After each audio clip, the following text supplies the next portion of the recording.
G'day everyone, AJ here for the Regeneration. Another quick word as we land back in Oz in the lead up to Regen Week, an awesome sequence of events happening in the week beginning Monday 15 September in our neck of the woods in WA.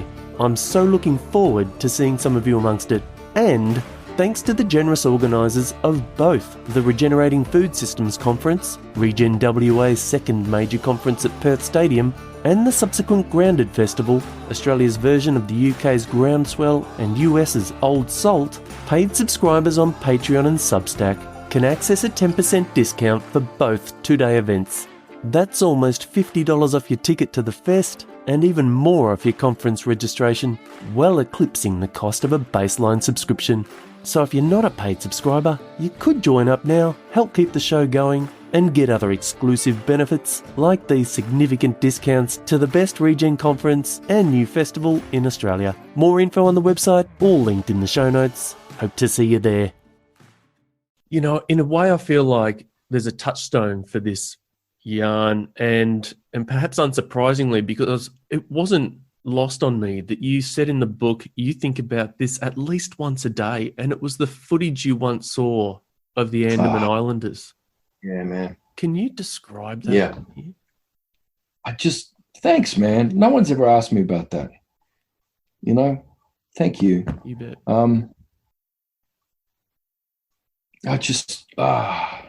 That feedback, physiological feedback again. Oh, yeah. No, I'm feeling I can't even see the screen now. My eyes have teared up. It's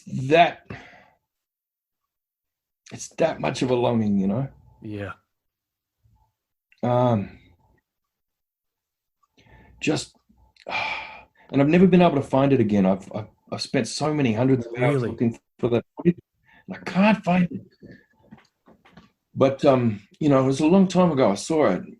But it was those two. It was their dignity and agency and just unfathomable intelligence. That was their eyes were burning with it. They just glowed. It was man and woman side by side, equally muscled, and they were side by side walking towards the camera. Like, what? What do you want? And they looked right into that camera, and it just went through me. And yeah, it's every day I think about it. And I've mentioned it to people before, and they've gone, That wasn't lost on me either. But yeah, thank you. But it's such a, it's the best and worst thing I've ever seen. You know, it ruined my life seeing that, because that's something that, for us to return to that level of they were superheroes. You drop them in a city, they'd be superheroes. The physical things that they would do, yes, superheroes, but their mental, their cognitive powers that was clearly there. But just their relational dynamic, those two together, oh my God, superhuman. And and like I said, it was like being a Labrador seeing two dingoes. Yeah. I curl up under the couch just whining with my tail between my legs, and I've been there ever since. My tail's still between my legs from that encounter, and that was just a shadow of an echo of something from decades ago. And I don't know. But it's still in us. It's there. Yeah. See, but that's the worst part. I look in myself and find all those shattered fragments of that same pattern. I look in my culture, my language, and what's there of that. I look at the community and what is so startlingly present there that reflects that. The parts of myself, the things I do. But then the way that is so fragmented and out of balance and just wrong. And there's these frustration signals just zapping across between those fragments. And there's conflicts and there's disagreements and there's contradictions, and it's not coming together. And there's just these moments. I see my niece, like some fella slaps the other niece. So, my niece, who's the best fighter in town, she goes around to their house and she calls out the 6 best men fighters there in that house. You know, it's like, well, no, you're not good enough. Call your cousin from over there. He can come in. I want the best fighters. All right, you all here from this family? All right, let's go. And this one girl beats the shit out of all of them. and I have this just surge of empowerment and joy. And, you know, you see those flashes of just brilliance, exceptional something. But then you also just see it in the quiet spaces in between things, and just that fierce nurturance of grandmother and granddaughter happening quietly over there in a corner, showing her something. And you have the same response to it because it's complete, you know, it's complete, but it's so disrupted as well. Anyway, I'm not expressing this very well because no one's ever asked me about it before, and I haven't thought it through. It's just something that all the better, mate. Yeah, thank you. It's just doing its work on me. But I know that we're more than this. Like, I just know it, and most people just know it. Yeah. And there's probably there's 1,000 scientific studies that would back that, and there's even more that would just laugh at it. You know, no, we're better now than we've ever been. But I know that's not true. I know it's not true, and I feel just so many people feeling the same thing, just like a grief. You know, we've lost something. Yes. Yep. I don't think that's marginal anymore. I mean, even it's sort of wherever I go that they are questions of meaning and worth everywhere. Yeah. Well, there's a crisis of meaning now that everybody accepts, every side of politics. There's nobody I've seen refute this concept of a crisis of meaning. So basically, in removing people from the land, the state and economy had to provide the things that the land provided for people for free before. And so they provided them haphazardly, but the idea was that if you traded a third of your life, if you sell us a third of your life, and you do this soul-destroying labor, then you will have access to the things that the land used to give to you. When society is not a thing that's separate from land or nature, the other thing provided by the land is meaning. So that's another thing that the state and economic system, you know, business, marketplace, whatever, institutions that were provided to give us meaning. And outside of that, there's still the church. So you have a number of institutions, you know, all these institutions are supposed to provide meaning. And anyway, as the civilization has commenced its fall, all of those institutions have been revealed to be corrupt. Nobody can trust them anymore. You can't trust the church with your kids. All of the institutions that were put in place to provide meaning to us, once we're removed from the land, they're all gone. So now there's a crisis of meaning. What are we going to do? I know what I'm going to do. I'm just going to go for a piss, bros. I'll be back.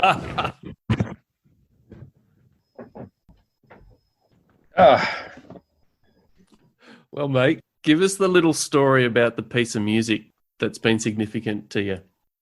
Okay. So that's that Timeless Land by Yothu Yindi, which is it's not a song I particularly like. I mean, it's all right, but it's not my jam or anything. Yeah, but that was just after the first time I met old man Juma, and he decided, all right, it's you. You're the one. Sit down. I'm passing this to you, and your job's to pass that everywhere now. Oh, and by the way, I'm going to need you to perform an act of domestic terrorism down the track, but that's not for now. Just, he wants me to get this. There's a beacon on a rock beside a U.S. military base, and the beacon on top of the rock is blocking the spirit work that special rock is doing. Wow. I've got to go and remove that at some stage in my life, and I'm definitely going to get shot doing it. And I'm not looking forward to it, and I've just got to raise up these babies first. And it was like, I did not appreciate him putting that on me. I didn't appreciate him putting any of this shit on me. Anyway, it's here. I'm doing it now. Sorry, old man. I'm getting wild. But nobody wants, anyway, ain't nobody got time for that. So anyway, this song, it was like first time I met him, and it was my first piece of like doubting him. Not just doubting him, but dismissing him. And I sat there all day. He blew my mind with all of these symbols and images. And then he said, all right, so that song there, Yothi Indi, Timeless Land, you got to listen to that song. There's a song line in there for a place where you're going tomorrow. And I'm like, immediately, I got alarm bells because he's like, aha. And I'm thinking, I haven't told him that I'm flying down to Victoria tomorrow. He thinks I'm still going to be here in the Northern Territory. We're like this Yothi Indi, this Yolngu singers, that their song line, that I'm going to be around that and I'll be able to find this song line in the Northern Territory and follow it. Ha ha, he doesn't know I'm going to be on a plane tonight and I'm going to be in Victoria tomorrow and I'm going up to the Snowy Mountains. I'm going right up the top of the Snowy Mountains and there with the Snowy River. That's where I'm going to be tomorrow and he doesn't know that. So now I know that he's gammon and he's full of shit, you know? And so I completely dismissed him at that stage. And I walked away and I barely gave it another thought till next morning. I'm right up there in the Snowy Mountains. And I'm there with like a senior lawman. And I told him about what I'd gone through with Oma Juma the day before. And he said, well, I'm sorry, boy, but you gone the wrong way there. And I'm like, yeah, but it's illogical. He doesn't know where I was going to be. And he said, well, they tend to know where you're going to be. These old people, you need to. Did you listen to the song? Did you do what he said? And I'm like, well, why should I? I'm like, I'm not even there. What's a Yulngu songline going to have to do with me? And he said, look, just do what you're told. And so I do what I'm told now, ever since this bloody thing. Anyway, so I did it. I listened to the song, and right at the start, there's these lyrics. And this is written by people from Northern Territory anyway. From the edge of the mountain, down through the valleys, down where the snowy river flows. Follow the water down to the ocean, bring back the memories. And that was like, oh. So, it turns out that those Yolngu people had visited the Snowy Mountains and they've sat down with the old people there, got the story for that songline, and they've written that songline into their song. And then I'm like, how did he know? I didn't tell him I was coming here. There's no way he could know I was coming to here, to this spot. God damn it. All right, it's true. And so I'm like, oh my God, what are the other instructions? So old man had told me that I needed to follow the song line all the way to the sea. And then I had to remember all of the hundreds of symbols he'd shown me the day before. And I had to draw them all on the sand up above the watermark. And then when I was done, a wave would come and take that knowledge out into the ocean and distribute that.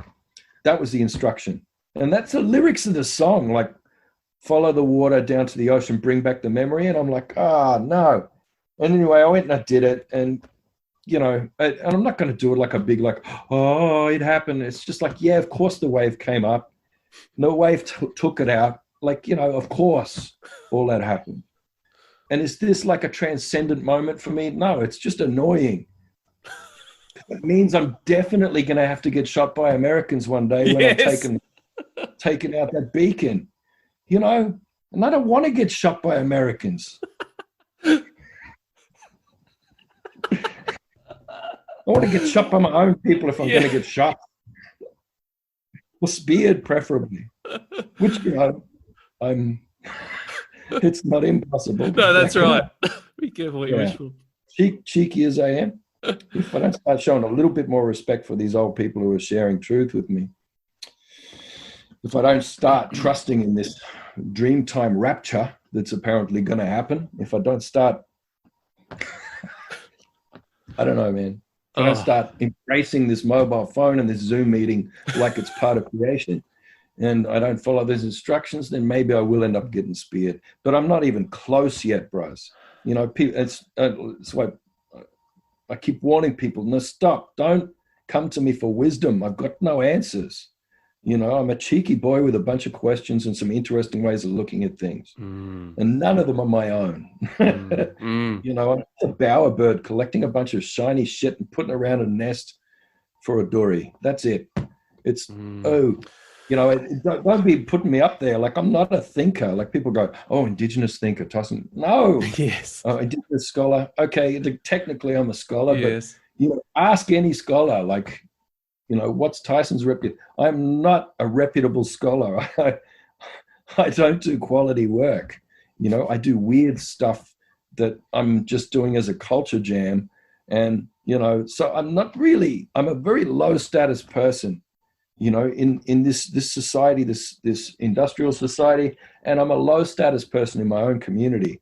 And so yeah, just that like caution for people, just have fun with this stuff. Don't be like, thinking I've got any answers for you. I don't. I don't have any answers. I'm not even doing it myself. I haven't got my shit together. I'm a mess. You've brought to mind, well, firstly, I want to say, all the same, you've made me happier than ever that I asked the question about the music. Yeah. That's a hell of a story.